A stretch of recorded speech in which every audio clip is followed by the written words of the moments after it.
Hi, everyone. My name is Esther Yoon, and I just wanted to take this opportunity to share my testimony of why I want to get baptized today. I was baptized as an infant, and I grew up in a really lovely Christian family, and I had really great parents who lived out their faith. But I just wanted to take this time to be baptized as an adult once I'm able to confess Jesus as my Savior on my own. And yeah, I'm just really thankful for my parents. They were really, really great models of faith, and I don't think I would be standing up here today if it wasn't for them. So I always grew up going to church ever since I was little, every single Sunday. And I think even though I went to church every single Sunday, especially throughout middle school and high school, I didn't really have genuine faith. Even though I heard about God, I just really, my whole life was built around how other people perceived me.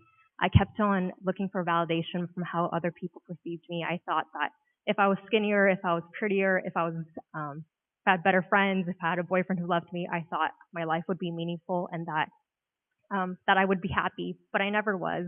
So because of that, it led to severe depression and being suicidal at times. But yeah, I just never got the connection of how God related to that in my life.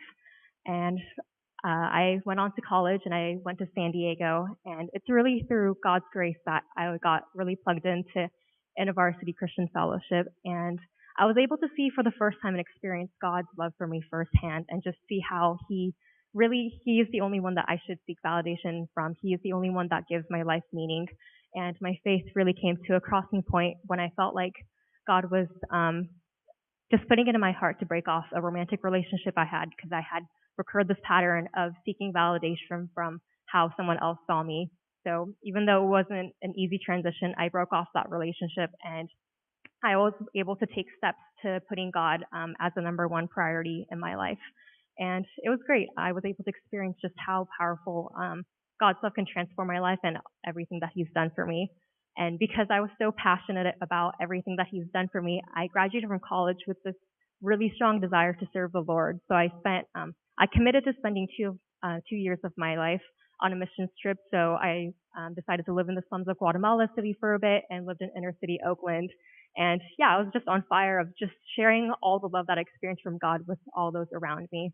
But I began to learn some things in the program that weren't very biblical and kind of contradicted everything that I was taught. I was taught this false gospel that it's only the materially poor who can enter heaven, and it's only if you're rich, you have to work your way into heaven. And I became really confused because it would contradicted the test of the gospel that I was taught my entire life.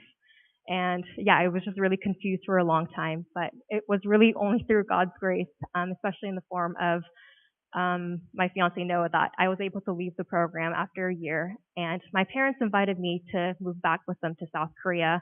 And I joined a really solid church out there called Crossway Mission Church. And I joined a Bible study that actually went over Romans. And I was just retaught what the actual gospel is, that no matter what we do, we can't do anything. We are all sinners and we all are deserving of hell. We can't work our way into heaven. And I realized I became so jaded while I was in the program, I forgot what the actual gospel was. And it's nothing that we can ever do that can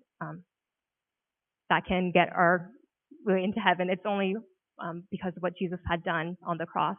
And I just realized that my missions program had taught me this false understanding that they had invalidated what Jesus had done on the cross. It's only, yeah, we can't ever work our way towards there. So because of everything God has done, I just really want to take this time to be baptized. Thank you.